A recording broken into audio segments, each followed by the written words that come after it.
টাংলাই খুব টাং মোৰ আন এটি মিনি ব্লগলৈ আপোনালোকক স্বাগতম জনাইছোঁ।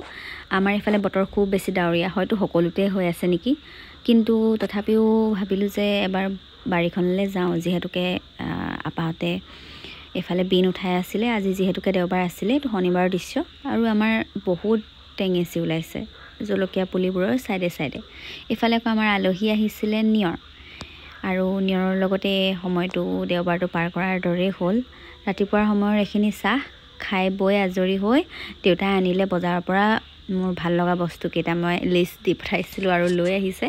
তেতেলী, বেতগাজ, এইবিলাক বস্তু আপোনালোকে বাৰু খাই ভাল পায়নে? মোৰ একদম প্ৰিয় বস্তু দেই। যিবিলাক গাঁৱলীয়া বস্তু হয় সেইবিলাক খাই খুব বেছি ভাল লাগে।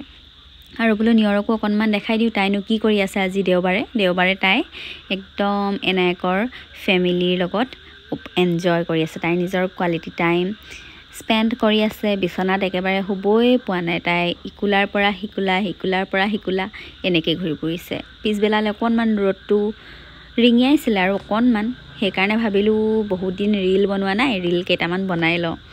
আৰু এইফালে নিয়ৰকো লৈ আছোঁ, লগতে ৰীলো বনালোঁ। আজিৰ দেওবাৰটো মোৰ এনেকৈয়ে গ'ল।